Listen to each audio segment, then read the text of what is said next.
जो हम paper solve करने वाले हैं वो क्या है, पोस्ट कोड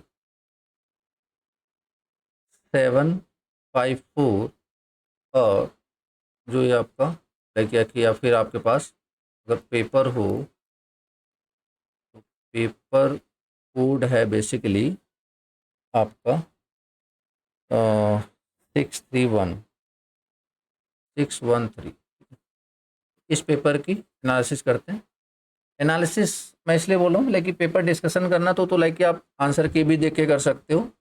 हमारा मेन कंसर्न है लाइक कि उस कॉन्सेप्ट के थ्रू लाइक वो आंसर आया तो आया कैसे, वही क्यों है और क्यों नहीं हो सकता, और थोड़ी बहुत जो गलतियाँ उन्होंने आंसर की में दे रखी होती हैं उसको with the help of concept हम देखेंगे कि लाइक नहीं कॉन्सेप्ट वाइज वो चीज़ें कुछ गलत हैं, ठीक है।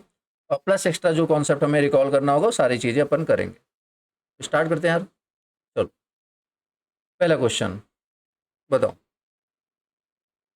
फर्स्ट क्वेश्चन का आंसर बताओ। How the resonance frequency can be increased in AC circuit. How the resonance frequency can be increased in AC circuit. तो सबसे पहले आप रेजोनेंस फ्रीक्वेंसी का फॉर्मूला रिकॉल करो। सबसे पहले आप रेजोनेंस फ्रीक्वेंसी का फॉर्मूला रिकॉल करो। तो रेजोनेंस फ्रीक्वेंसी का फॉर्मूला क्या होता है, F equal to 1/2 pi under root L into C. This is formula for resonance frequency for simple RLC circuit and also for simple RLC parallel circuit. अभी बात करता हूँ मैं। तो अभी फॉर्मूला ए रेजोनेंस फ्रीक्वेंसी का ये फॉर्मूला सबको याद है। रेजोनेंस फ्रीक्वेंसी का ये फॉर्मूला सबको याद है, ठीक है। तो like this is what is the unit, that is hertz, that is hertz. अगर सपोज फ्रीक्वेंसी हमें रेडियन में बताना हो, रेडियन पर सेकेंड में, तब क्या हो जाएगा रेजोनेंस फ्रीक्वेंसी का फॉर्मूला 1/√LC, ठीक है ना, 1/√LC। तो यहाँ पे यूनिट क्या होता है, यहाँ पे यूनिट होता है रेडियन पर सेकेंड, ठीक है ना। फिलहाल अगर आप इन सारी चीज़ों को देखो तो बताओ जल्दी से इसका आंसर क्या होगा। ये जो क्वेश्चन आपके सामने है इसके हिसाब से बताओ आंसर क्या होगा। फ्रीक्वेंसी को हमें इंक्रीज करना है, कैसे करेंगे, या तो यल को डिक्रीज करें, सी को डिक्रीज करें। तो यल को डिक्रीज करने का ऑप्शन है क्या कहीं पे, किसी ऑप्शन में दिख रहा है आपको एल को डिक्रीज करने का? एक दिख रहा है reducing the capacitive value. Clear हुआ कि नहीं सबको, बोलो यार। कैपेसिटेंस को रिड्यूस करेंगे तो फ्रीक्वेंसी विल इंक्रीज ना।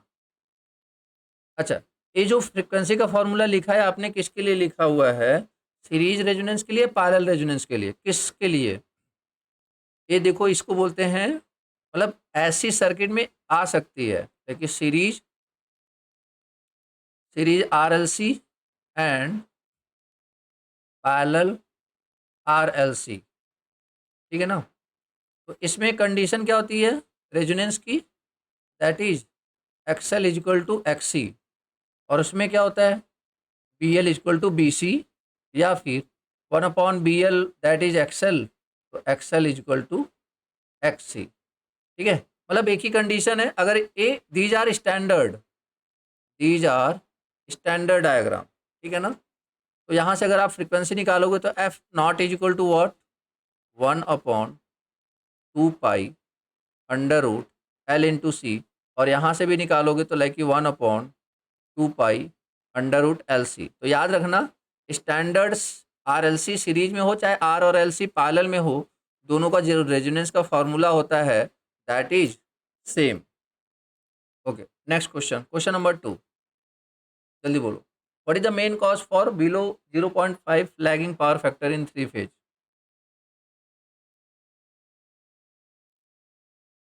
बोलो यार, what is the main cause, सब लोग आंसर बताओ। क्या होगा, very good, reactive power due to more inductive load, reactive power due to more inductive load. और इसी को 0.5 लैगिंग पावर फैक्टर को लाइक अगर मुझे इम्प्रूव करना है तो मुझे क्या लगाना पड़ेगा, क्या लगाना पड़ेगा? पूरा बोलना है, सिर्फ कैपेसिटर मत बोलना। क्या लगाना पड़ेगा इस लोड के पावर फैक्टर को इम्प्रूव करने के लिए? बोलो। Shunt capacitor, very good. Parallel capacitor या शंट कैपेसिटर। चलो पहला क्वेश्चन, शंट कैपेसिटर हम कैपेसिटर का नहीं बनाते। अगर हमें वेरिएबल कैपेसिटर चाहिए होता है तो वेरिएबल कैपेसिटर डिजाइन करना इज वेरी कॉस्टली। तो हमारे पास दूसरा ऑप्शन क्या है, हमें देखो हमारा लोड पावर फैक्टर वेरिएबल है तो कहीं ना कहीं कैपेसिटर भी वेरिएबल चाहिए, तो कैपेसिटर वेरिएबल डिजाइन करना बहुत कॉस्टली होता है। तो what is the second option for variable capacitor? Synchronous condenser या सिंक्रोनस मोटर, सिंक्रोनस मोटर या सिंक्रोनस कंडेंसर। अच्छा चलो सिंक्रोनस मोटर उठा लिया, सिंक्रोनस मोटर उठा लिया तो क्या सिंक्रोनस मोटर हमेशा कैपेसिटर की तरह ही काम करता है क्या? तो answer is no. Synchronous motor capacitor की तरह तभी काम करेगा जब आप इसे ओवर एक्साइटेड मोड में चलाओगे, ओवर एक्साइटेड मोड में चलाओगे। उस समय ए रिएक्टिव पावर क्या कर रहा होगा, डिलीवर कर रहा होगा। ए रिएक्टिव पावर क्या कर रहा होगा, डिलीवर कर रहा होगा। ठीक है, आज हमने सुबह की क्लास में ऑफलाइन में पढ़ा भी था ये सारी चीजें ना। ठीक है, खैर तो यहाँ पे शंट कैपेसिटर, सिंक्रोनस मोटर और ये आपका किस सिचुएशन में, ओवर एक्साइटेड। डन। और याद रखना जब भी आपको पावर फैक्टर इंप्रूवमेंट करना होता है ना, कराने के लिए अगर आपको मशीन यूज करना है तो आपको जो एक्टिव पावर है उसको बहुत ही मिनिमम करना होता है। तो इसलिए जो आप अगर कभी सिंक्रोनस मोटर का जो शाफ्ट होता है ना वो बहुत ही नॉर्मल सा बनाया जाता है ताकि उस पर कोई लोड ना दिया जा सके। खैर चलो। अच्छा, पैरेलल कैपेसिटर लगाया कहाँ जाता है? शंट कैपेसिटर मतलब ये कहाँ लगाया जाता है? जनरेटिंग स्टेशन पे, ट्रांसमिशन लाइन पे या डिस्ट्रीब्यूशन एंड पे, कहाँ लगाया जाता है? पावर फैक्टर इम्प्रूवमेंट का ये जो सिस्टम है कहाँ पे यूज करते हैं अपन? एनीवन? सब स्टेशन पे यूज करते हैं। कहाँ पे यूज करते हैं? सब स्टेशन पे यूज करते हैं, याद रखना। लाइक अगर कोई बोले कि सेंडिंग एंड पे या रिसीविंग एंड पे, सेंडिंग एंड पे या रिसीविंग एंड पे, that is at the receiving end. देखो पहले ही बता चुका हूँ कि लाइक कि चलो ठीक है आंसर ए है। ये सारी चीजें भी यार, अभी आपको ए दिख रहा है, ये सारे भी तो क्वेश्चन फ्रेम हो सकते हैं। एक्चुअली ये सारे क्वेश्चन आए हुए हैं, यस या नो? तो कहीं ना कहीं हमसे इससे ज़्यादा, चलो ए आएगा तो ये तो आप कर ही लोगे, लेकिन ए भी आएगा तो ए भी कर लोगे ना आप, अगर हम इस तरीके से थोड़ा थोड़ा हर एक क्वेश्चन के थ्रू सीखते रहेंगे। Okay, next question number 3। What is the current in neutral conductor in 3 phase unbalance load in star connected system? चलो देखो, what is the current in neutral conductor in 3 phase unbalance load in star connected system. देखो यार, पहली बात तो अगर हम एक बैलेंस सिस्टम की बात करें, पहले बैलेंस सिस्टम की बात कर लेते हैं। पहले हम बैलेंस सिस्टम की बात कर लेते हैं। What is balance system? Balance system like कि I R, I Y, I B. तो बैलेंस सिस्टम से क्या क्या क्वेश्चन बनता है? पहला question, what is the phase displacement in between each phase in a balance system? बोलते जाओ बस। पहला क्वेश्चन दैट इज 120। ठीक है, ओके। दूसरा question, what is the phasor sum, what is the phasor sum of a balanced system I R, I Y plus I B that is equal to 0? ठीक है, balance system. तीसरा question, for a balance system power generated in each phase is equal, yes या no? बोलो यार। Power generated in each phase are equal and PT is like कि 3 times of power generated, power of single phase, बोलो हाँ या ना। Total power is 3 times of power generated in single phase. अब चाहे ऐसे बोल लो कि power in single phase is equal to total power divide by 3। ये सारी चीजें जो हम बात कर रहे हैं किसके लिए कर रहे हैं, बोलो, बैलेंस्ड सिस्टम के लिए। अब देखो इतनी चीजें तो लाइक आप सबको पता है, अब कुछ वो चीजें जो आप लाइक कि आपके लिए नहीं हो सकती। पहला, अगर सिस्टम बैलेंस है तो उसमें कौन सा सीक्वेंस प्रेजेंट होता है, पॉजिटिव सीक्वेंस, नेगेटिव सीक्वेंस या जीरो सीक्वेंस, बोलो। अगर सिस्टम बैलेंस है तो कौन सा सीक्वेंस प्रेजेंट होता है, पॉजिटिव, नेगेटिव या zero, only what, positive sequence, only positive sequence. Clear है बात, सिर्फ और सिर्फ पॉजिटिव सीक्वेंस। बट अगर सिस्टम अनबैलेंस है तो उसमें कौन सा सीक्वेंस आएगा, उसमें कौन सा सीक्वेंस आएगा, पॉजिटिव, नेगेटिव एंड जीरो, तीनों सीक्वेंस एग्जिस्ट करेंगे। क्लियर बात। अब अपन बात करते हैं किसकी, अब किसकी बात करते हैं, ये सारी बातें किसकी हो गई, बैलेंस की। अब हम बात करते हैं अनबैलेंस की। बैलेंस में कोई ऐसा पॉइंट जो क्लियर नहीं है। अच्छा एक बात और, अगर सिस्टम बैलेंस है, अगर सिस्टम बैलेंस है, what is the phasor sum of, what is the phasor sum of total current, जल्दी बोलना एक बार फिर से, जीरो।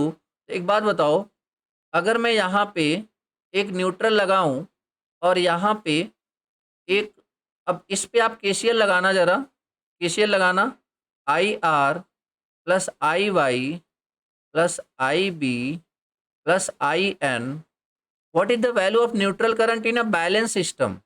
अगर फेजर सम जीरो है तो आई एन की वैल्यू क्या होगी, जीरो, आई एन की वैल्यू क्या होगी, जीरो। तो क्या अगर सिस्टम बैलेंस है तो आपके न्यूट्रल वायर में से कोई करंट फ्लो होगा, बोलो यार।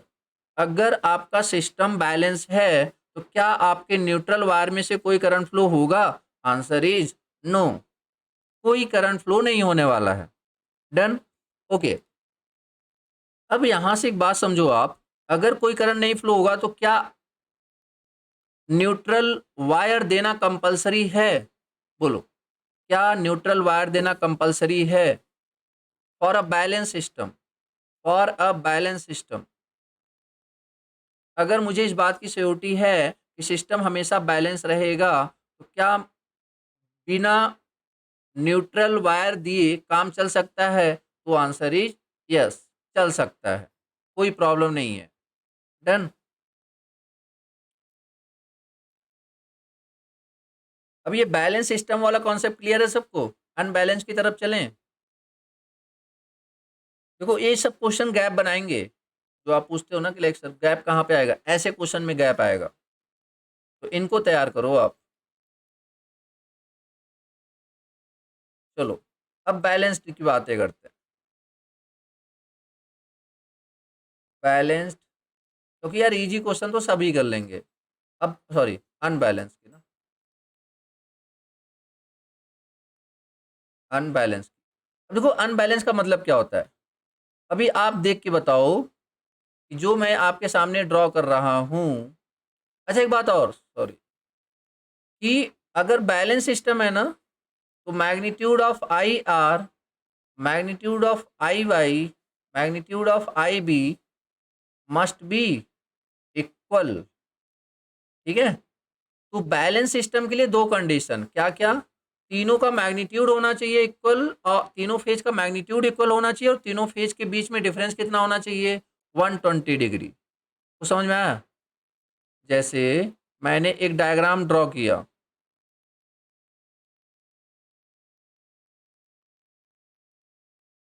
One twenty, 120, 120, suppose this is 10 ampere, 10 ampere, 10 ampere. बताओ ये सिस्टम क्या है, बैलेंस या अनबैलेंस, बैलेंस या अनबैलेंस, बोलो। सिस्टम क्या है, बैलेंस, ठीक है।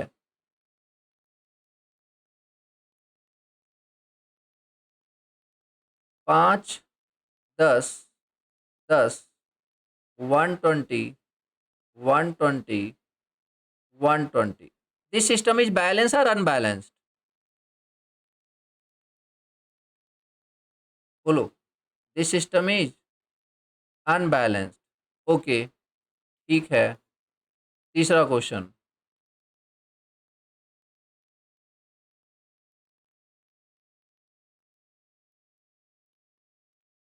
5, 5, 5, 90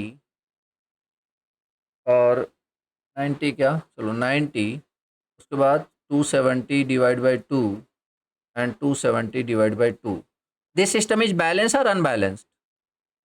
again system is unbalanced.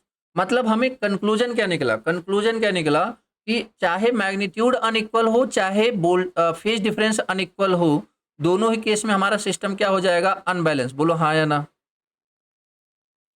Clear है यार? चाहे मैग्नीट्यूड अनइक्वल हो, चाहे फेज डिफरेंस अनइक्वल हो, दोनों ही केस में हमारा सिस्टम क्या हो जाएगा? अनबैलेंस. ठीक है, ओके. मैं तरीके से यहाँ पे दोनों तरीके से अनबैलेंस कर देता हूँ. हाँ, magnitude as well as phase difference दोनों ही होने चाहिए इक्वल. ठीक है, ओके. अब यहाँ पे ध्यान दो. अभी ये सिस्टम आपको लाइक कि देख करके क्या किसी तरीके से बैलेंस दिख रहा है? क्या आपको ये बैलेंस दिख रहा है? नहीं. ठीक है, तो अगर ये बैलेंस नहीं है तो this can be separated into 3 parts. क्या क्या? लाइक कि एक पॉजिटिव सीक्वेंस होता है, पॉजिटिव बैलेंस्ड, और एक निगेटिव सीक्वेंस होता है. और चलो अभी मैं उसमें नहीं जाता इस लेवल पे, सिंपली आप समझो positive plus negative sequence plus zero sequence. ठीक है, पॉजिटिव सीक्वेंस, निगेटिव सीक्वेंस और जीरो सीक्वेंस, ये तीनों ही पिक्चर में आ जाएंगे. ठीक है, अगर आपका सिस्टम अनबैलेंस रहा तो. अगर system balance, suppose this is I R, this is I Y, this is I B, तो अभी अगर सिस्टम अनबैलेंस है तो आप बताओ क्या I R plus I Y plus I B is equal to zero होगा? बोलो हाँ या ना. क्या जीरो होगा अगर अनबैलेंस सिस्टम है? नहीं, जीरो नहीं होने वाला है. तो एक बात बताओ, अगर मैंने इसमें एक न्यूट्रल भी लगा दिया, सपोज मैंने कनेक्ट कर दिया एक न्यूट्रल, आई न्यूट्रल, तो उस सिचुएशन में I neutral plus I R plus I Y plus I B, ये मैं कैसे लिख रहा हूँ? ये मैंने केसीएल लगाया है. अब इतने गए गुजरे तो नहीं हो कि लाइक केसीएल नहीं आता कि sum of incoming and outgoing current is equal to zero. ठीक है, तो लाइक फेजर लगा दिया तो इसके लिए भी मत परेशान होना सर ये प्लस माइनस का क्या सीन है. वेक्टर का मतलब ही यही होता है कि लाइक वो प्लस और माइनस ऑटोमेटिकली इंक्लूड कर ले. खैर, तो अभी आप यहाँ पे एक चीज बताओ कि what is I N, that is suppose I R plus I Y plus I B. Suppose चलो माइनस लगा देता हूं मैं. तो अभी बताओ कि क्या ये वैल्यू जीरो होगी? क्या न्यूट्रल करंट की वैल्यू जीरो होगा? बोलो यार. फॉर अनबैलेंस सिस्टम क्या ये वैल्यू जीरो होगी? नहीं ना. किसके बराबर है? किसके बराबर है? Phasor sum of all phases, yes या no. Neutral current is phasor sum of all phases, yes या नो. क्लियर हुआ सबको? डन. तो अभी यहाँ पे देखो क्या है. अभी देखो सही है कि नहीं? समझ आया कि नहीं? Way what is the current in neutral conductor in three phase unbalance load in star connected? क्या होगा? The algebraic sum of current in three phase. बोलो यस या नो. ठीक है, the algebraic sum of current in three phase. चलो अब किसी के मन में आ रहा हो कि लाइक सर ठीक है, मान लिया आपकी बात, अब बताओ कि लाइक डी गलत क्यों है?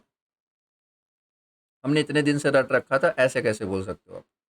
तो उसके लिए देखो, यहाँ पे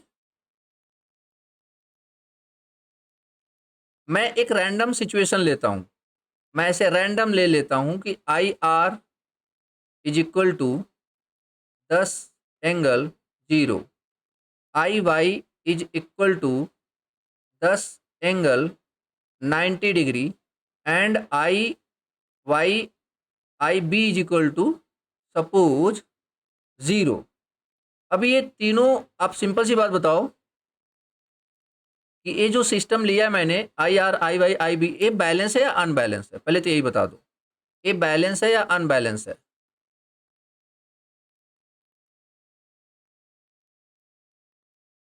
दिस इज अनबैलेंस। तो हमें ये भी पता है कि जो न्यूट्रल करंट होएगा that is equal to what, 10 angle 0 plus 10 angle 90 plus 0। Yes या नो?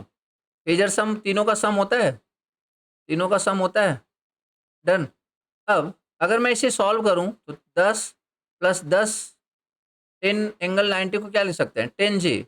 अब यार एक बात बताओ, क्या अगर ये मैग्नीट्यूड निकालोगे आप अंडर रूट 100 प्लस 100 लाइक कि 100 अंडर रूट 2, अब क्या न्यूट्रल करंट का मैग्नीट्यूड कितना आ रहा है? आप ध्यान से देखो न्यूट्रल करंट का मैग्नीट्यूड कितना आ रहा है, बोलो न्यूट्रल करंट का मैग्नीट्यूड कितना आ रहा है? दैट इज 10 अंडर रूट 2 ना। And what is the lowest current in any phase? I R I Y I B में लोवेस्ट करंट क्या है? I R I Y I B में लोवेस्ट करंट क्या है? बोलो। 0। लोवेस्ट करंट क्या है? 0। तो क्या आप बताओ, क्या ये न्यूट्रल करंट 0 से कम है? क्या ये 10 रूट 2 0 से कम है? क्लियर हुआ कि नहीं मेरी बात? मेरी बात क्लियर हुई कि नहीं यार? अगर एक बात बताओ, अगर इसने लाइन लिखी है तो हर एक सिचुएशन के लिए सही होना चाहिए ना। ओके सर, आपने ऐसा डाटा उठाया कि लाइक कि नहीं हो रहा है, मैं बोल रहा हूँ किसी भी सिचुएशन के लिए होना चाहिए, नहीं होना चाहिए? अगर एक जनरल लाइन लिखी गई है तो मैं कुछ भी उठा लूँ यार, ये जो बी है आप किसी भी सिचुएशन के लिए उठा लो, सही हो जाएगा। क्लियर हुआ क्या?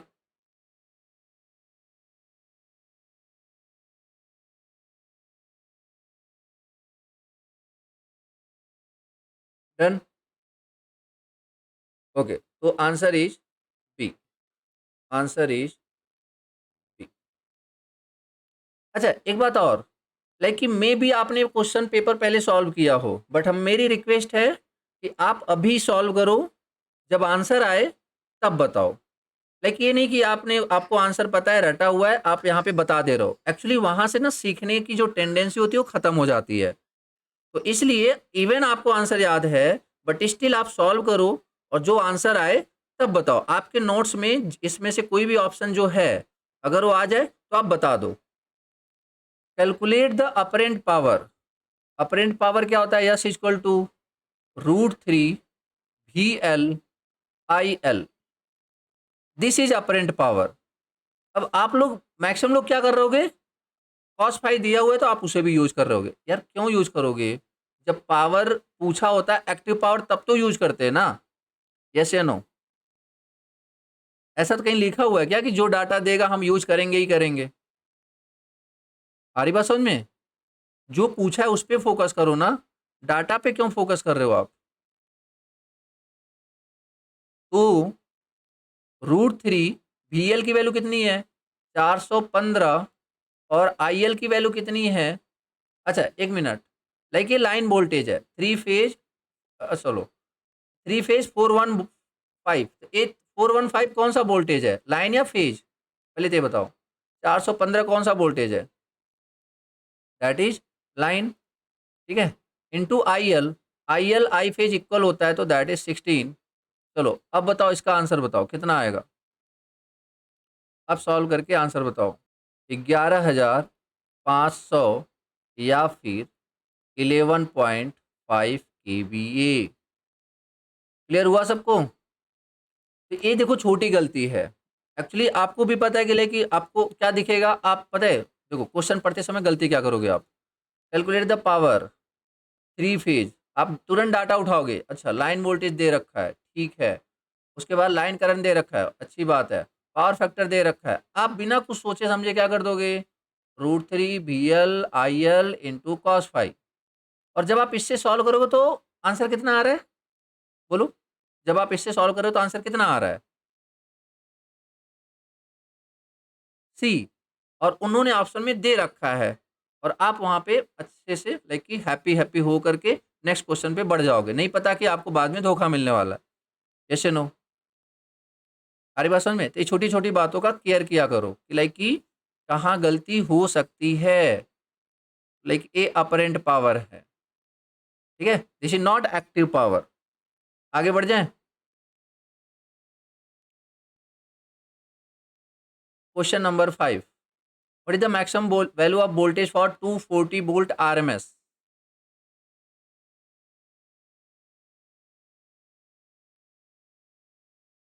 तो सिंपली क्या करो, 240 इंटू √2 कितना आएगा देख लो जल्दी से,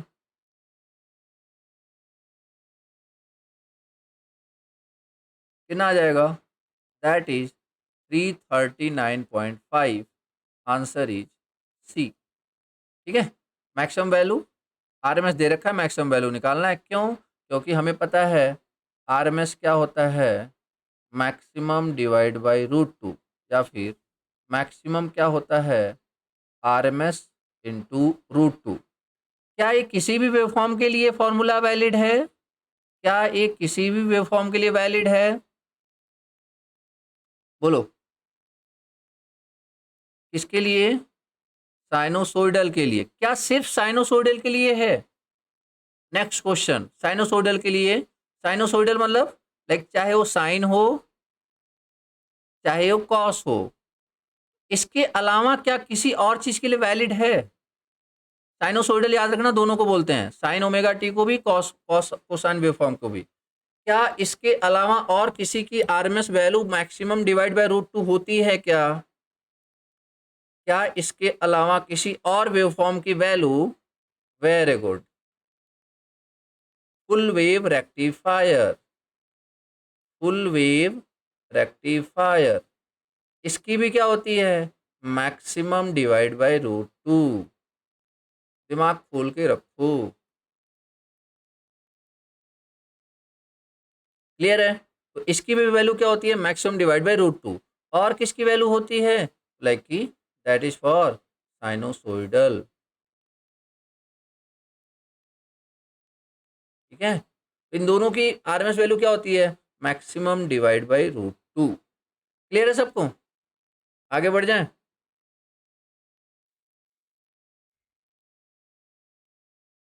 question number 6, formula for reactive power, ये तो कई बार बता भी दिया, पहले पहले वीडियो में जो हमने पेपर सॉल्व किया था लास्ट वाला, उसमें हमने पूरा फॉर्मूला लिख दिया था, तो अभी उसको मैं फिर से एक्सप्लेन नहीं कर रहा, ठीक है, VI sin फाइव, ओके।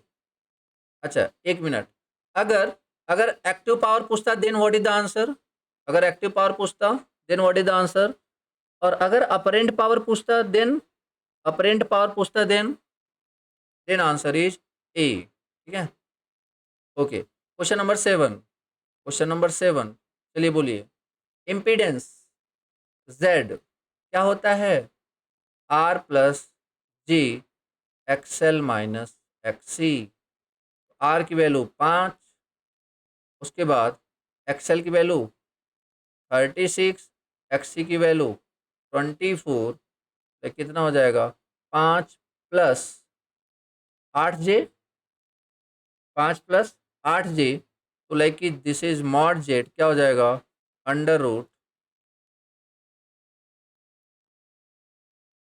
24, गलत कर रहा हूँ क्या कुछ, 12 सॉरी, 5+12J, तो कितना हो जाएगा, 25+144, 169, दैट इज 13, तो आंसर इज सी। ये सारी चीज़ें आपको टिप्स पे याद होनी चाहिए, ठीक है, लाइक कि 5 और 12 का क्या होता है, 13, और 6 और 8 का लाइक कि क्या होता है, जल्दी बोलो, 6 और 8 के लिए क्या होता है, दैट इज 10, 3 और 4 का लिए क्या होता है, दैट इज 5, लाइक ये सारी चीज़ें ना आपको वैसे भी पता होनी चाहिए, डन, एटलीस्ट इतना तो पता होना चाहिए। Next, question number 8, what is the phase displacement in single phase AC circuit. ये क्वेश्चन थोड़ा सा गलत है कॉन्सेप्चुअली, ऐसे डायरेक्ट तो आप कैसे ही पूछ सकते हो। इनको एक्चुअली ऐसे कुछ पूछना चाहिए था कि अगर मैं एक सिंगल फेज को दो फेज में स्प्लिट करता हूं, what is the phase displacement for a balance system, then answer क्या होगा 90। समझ में आया। जैसे एक क्वेश्चन होता है कि थ्री फेज बैलेंस सिस्टम के में दो फेज के बीच में फेज डिस्प्लेसमेंट कितने का होता है, तो what answer is what, answer is what, लो तीन फेज सिस्टम के, थ्री फेज सिस्टम के दो फेज बैलेंस, मतलब एक बैलेंस फेज सिस्टम है तो उसमें दो के बीच में डिस्प्लेसमेंट कितना होता है 120। तो इसी तरीके से अगर एक सिंगल फेज एसी सर्किट को आप दो फेज में स्प्लिट करने की काम करते हो, जैसा कि कहाँ पे करते हो आप, सिंगल फेज इंडक्शन मोटर। कल हम यही पढ़ेंगे ऑफलाइन क्लास में सेकेंड सेशन में, ठीक है, तो मिस मत करना class, single phase induction motor. खैर, तो अभी पावर इलेक्ट्रॉनिक्स कुछ दिन के लिए स्टे करेंगे, ठीक है, उसे रोकेंगे, मशीन पहले बाइंड अप करेंगे। ओके, तो सिंगल फेज इंडक्शन मोटर, तो उसमें हम क्या करेंगे, उसमें जब हमें रोटेटिंग मैग्नेटिक फील्ड, जैसे single phase induction motor is not a self starting, तो हमें रोटेटिंग मैग्नेटिक फील्ड क्रिएट करने के लिए क्या करना पड़ता है, फेज को स्प्लिट करना होता है। फेज को स्प्लिट करके उनके बीच का फेज डिफरेंस 90 डिग्री बनाने की कोशिश करते हैं। जब 90 डिग्री बना देते हैं तो रोटेटिंग मैग्नेटिक फील्ड क्रिएट हो जाता है। मेरी बात समझ में आ रही नहीं आपको? अब आपको समझ में आ रहा है ये क्वेश्चन क्यों गलत है, लाइक कॉन्सेप्ट वाइज। यार आप सोचो ना, एक सिंगल फेज एसी सर्किट है, उससे आपसे पूछ जाएगा कि what is the phase displacement. भाई ये तो बता दो कि रेजिस्टेंस के लिए बोल रहे हो, इंडक्टेंस के लिए दे रहे हो, कैपेसिटेंस के लिए दे रहे हो, पूछना क्या चाह रहे हो, ठीक है, बट हाँ ठीक है, तो समझना पड़ेगा। तो आंसर इज 90, क्योंकि इसके अलावा और कुछ हो भी नहीं सकता। देखो अब समझो जरा, बहुत क्वेश्चन पूछा जाता है, बहुत ध्यान से समझना। पहली बात मैंने पहले भी बताई थी, W1 is what is the reading of W1, that is VL cos 30 plus 5, and W2 की वैल्यू VL cos 30 माइनस 5। अब यहाँ पे देखो दोनों रीडिंग इक्वल कब आएगी, जब फाई की वैल्यू क्या होगी, जल्दी बोलो, फाई की वैल्यू क्या होगी, दोनों रीडिंग इक्वल कब आएगी, जब फाई की वैल्यू क्या होगी, जीरो ना, यस या नो, फाई की वैल्यू क्या होगी, जीरो। अगर फाई की वैल्यू जीरो होगी, देखो ध्यान से देखो, फाई की वैल्यू जीरो, फाई की वैल्यू जीरो, क्या दोनों इक्वल नहीं आएंगे, बोलो हाँ या ना, क्या दोनों इक्वल नहीं आएंगे, क्लियर है। तो अगर फाई की वैल्यू जीरो है तो इसका मतलब पावर फैक्टर कितना है, कॉस जीरो की वैल्यू क्या होती है, दैट इज 1 ना, समझ में आया नहीं। तो उसके बिहाफ पे आंसर क्या होना था, ऑब्वियसली बी ना, ठीक है। अब देखो और क्या क्या क्वेश्चन फ्रेम होते हैं वो समझो आप। देखो पावर फैक्टर यूनिटी है, अगर पावर फैक्टर यूनिटी है तो उस समय फाई कितना होता है, zero. Reading of W1 is positive, reading of W2, दोनों वाट मीटर की रीडिंग इंडिविजुअली क्या होगी, पॉजिटिव। एंड और सबसे बड़ी बात कि लाइक दोनों का रीडिंग क्या होगा, इक्वल। जितना अगर आपने कोई थ्री फेज पावर मेजरमेंट करना है और लोड आपने रजिस्टिव रखा हुआ है, तो दोनों की जो वाट मीटर, अच्छा ये जो सारी बातें हो रही हैं किसके लिए बात हो रही है, पहले तो ये बता दो तुम। ये बात हो रही है पावर मेजरमेंट की, इसकी पावर मेजरमेंट की, by which method, by two wattmeter method. आ रही बात समझ में, by two wattmeter method. तो देखो यार, तो W1 इक्वल टू W2 कब, पावर फैक्टर यूनिटी या फाइव इक्वल टू जीरो, और दोनों ही वाट मीटर की रीडिंग क्या होगी, पॉजिटिव। अब उसके बाद दूसरा, पावर फैक्टर 1 से छोटा बट 1 से कम और 0.5 से ज़्यादा में दोनों रीडिंग क्या आएगी, पॉजिटिव। बट एक एक वाट मीटर की रीडिंग जो दूसरा वाट मीटर रीडिंग होगा उससे ज़्यादा होगा। डन।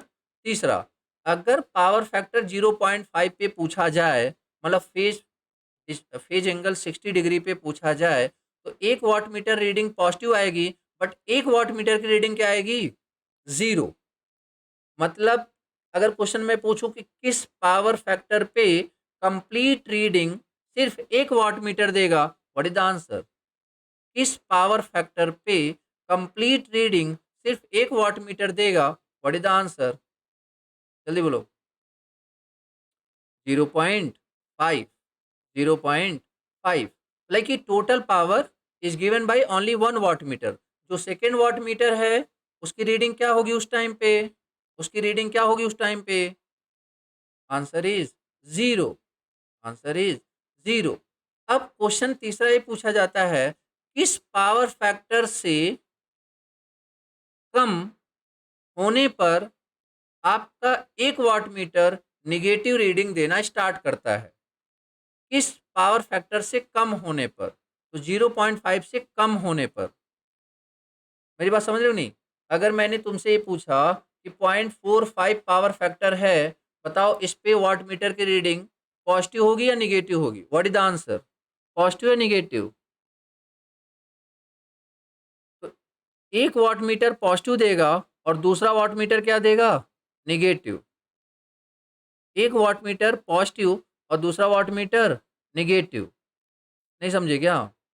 मैं बोल रहा हूँ कि 0.5 से कम पे, मैं वो जो जीरो वाला केस है that is exact on the point of 0.5 power factor. Clear है कि नहीं?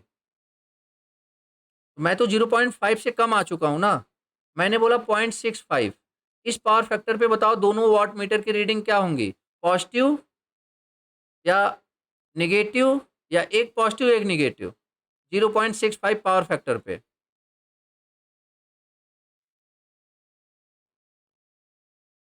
जल्दी बोलो। दोनों पॉजिटिव। दोनों पॉजिटिव। ठीक है ना? खैर, ये छोटी छोटी बातें। हाँ, और अगर आपका पावर फैक्टर 0 हुआ तो उस केस में टोटल पावर क्या हो जाएगा? 0। और टोटल पावर कौन सा पावर? एक्टिव या रिएक्टिव? 0 पावर फैक्टर पे कौन सा पावर 0 होगा? 0 पावर फैक्टर पे कौन सा पावर 0 होगा? एक्टिव या रिएक्टिव? एक्टिव। तो फिर दोनों वाट मीटर की रीडिंग कैसे, मतलब अच्छा एक बात और,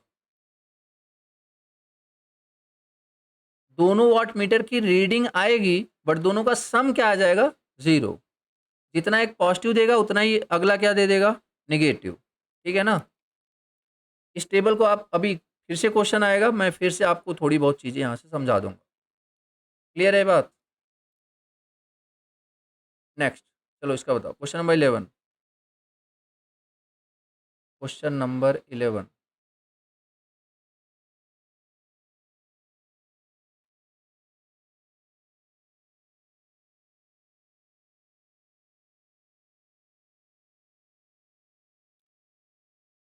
स्पीड दिखाओ, स्पीड।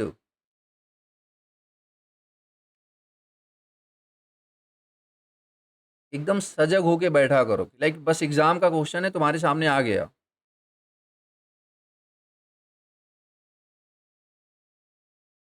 क्यू इक्वल टू क्या होता है? सी इंटू भी। सी कितना है? What is the capacitance? C equal to Q by V. Q कितना है? 0.5। वोल्टेज कितना है? 35। ठीक है ना? 0, लाइक कि 5/350, लाइक कितना आ जाएगा?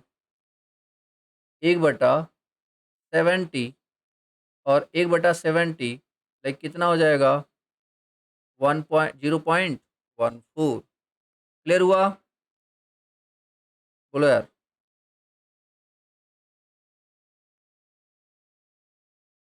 ठीक है।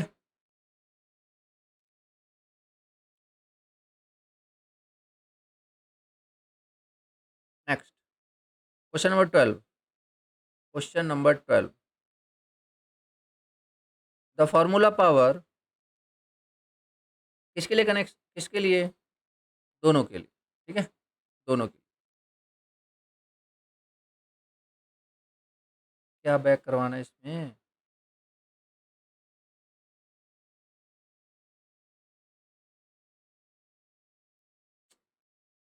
जब 1/7 होता ना, तब होता 0.14।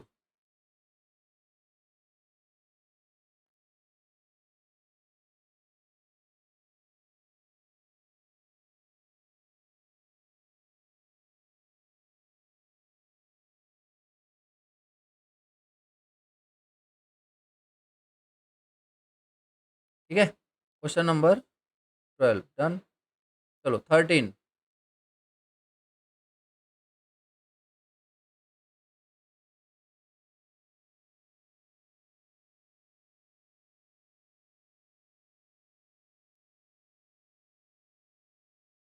बस इसमें आपको ये देखना कि लड़की कौन सा सही है ना।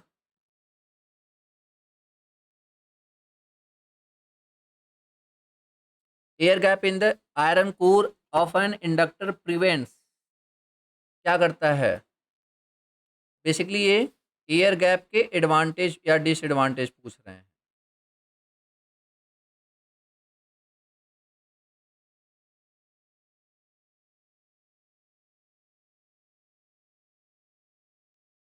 ओके, अब देखो तो ये जो अगर एयर गैप ज़्यादा करोगे, एयर गैप बढ़ाओगे, तो उसकी वजह से सैचुरेशन आएगा क्या? बोलो, सैचुरेशन आएगा? नहीं आएगा, सैचुरेशन नहीं आएगा। एयर कोर में सैचुरेशन नहीं आता है। ठीक है, तो एयर गैप बढ़ाओगे तो सैचुरेशन बेसिकली बहुत रेयर चांसेज हैं। इसके बाद दूसरा एडवांटेज क्या होता है, आपका जो वेवफॉर्म है ना, वो साइनोसोइडल हो जाता है। साइनोसोइडल वेवफॉर्म लाइक कि जिगजैग नहीं बनता, फिर थोड़ा सा गैप मिल जाता है तो ऐसे स्मूथली आपका रोटेट कर रहा होता है। बट अगर गैप थोड़ा सा होता है तो उसमें थोड़ी सी प्रॉब्लम होती है। ये दो एडवांटेज हैं किसके, हाई एयर गैप के या लो एयर गैप के? हाई एयर गैप के या लो एयर गैप के? हाई एयर गैप के। चलो डिसएडवांटेज क्या है? डिसएडवांटेज ये है कि जो मैग्नेटाइजिंग करंट होगा दैट विल व्हाट, इंक्रीज या डिक्रीज? इंक्रीज या decrease? That will increase.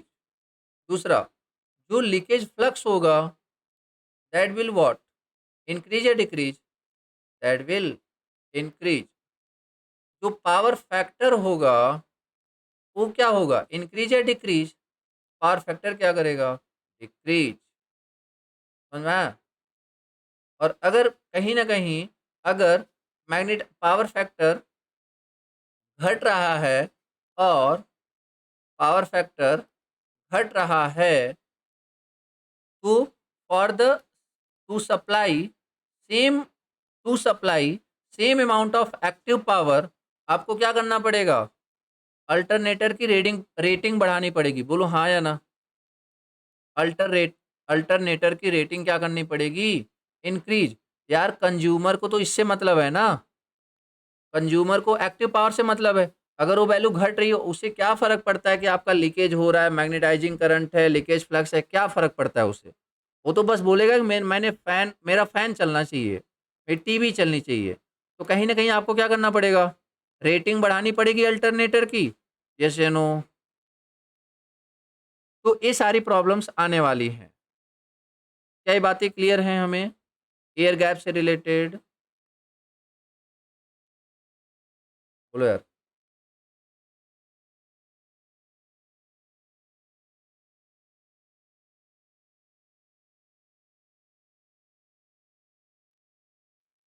Question number 15, it is difficult to magnetize steel because of its, मतलब मैग्नेटाइज, मैग्नेटिक नहीं, मैग्नेटाइज। बोलो क्यों, उसको मैग्नेटाइज करना क्यों मुश्किल है स्टील को? Due to its high retentivity, due to its, यार देखो रिटेंटिविटी मतलब लाइक काइंड ऑफ लेजीनेस, आलस। समझ रहे हो ना? मतलब अगर तुम सुबह सुबह क्लास नहीं आ रहे हो तो क्यों नहीं आ रहे हो, ड्यू टू योर रिटेंटिविटी।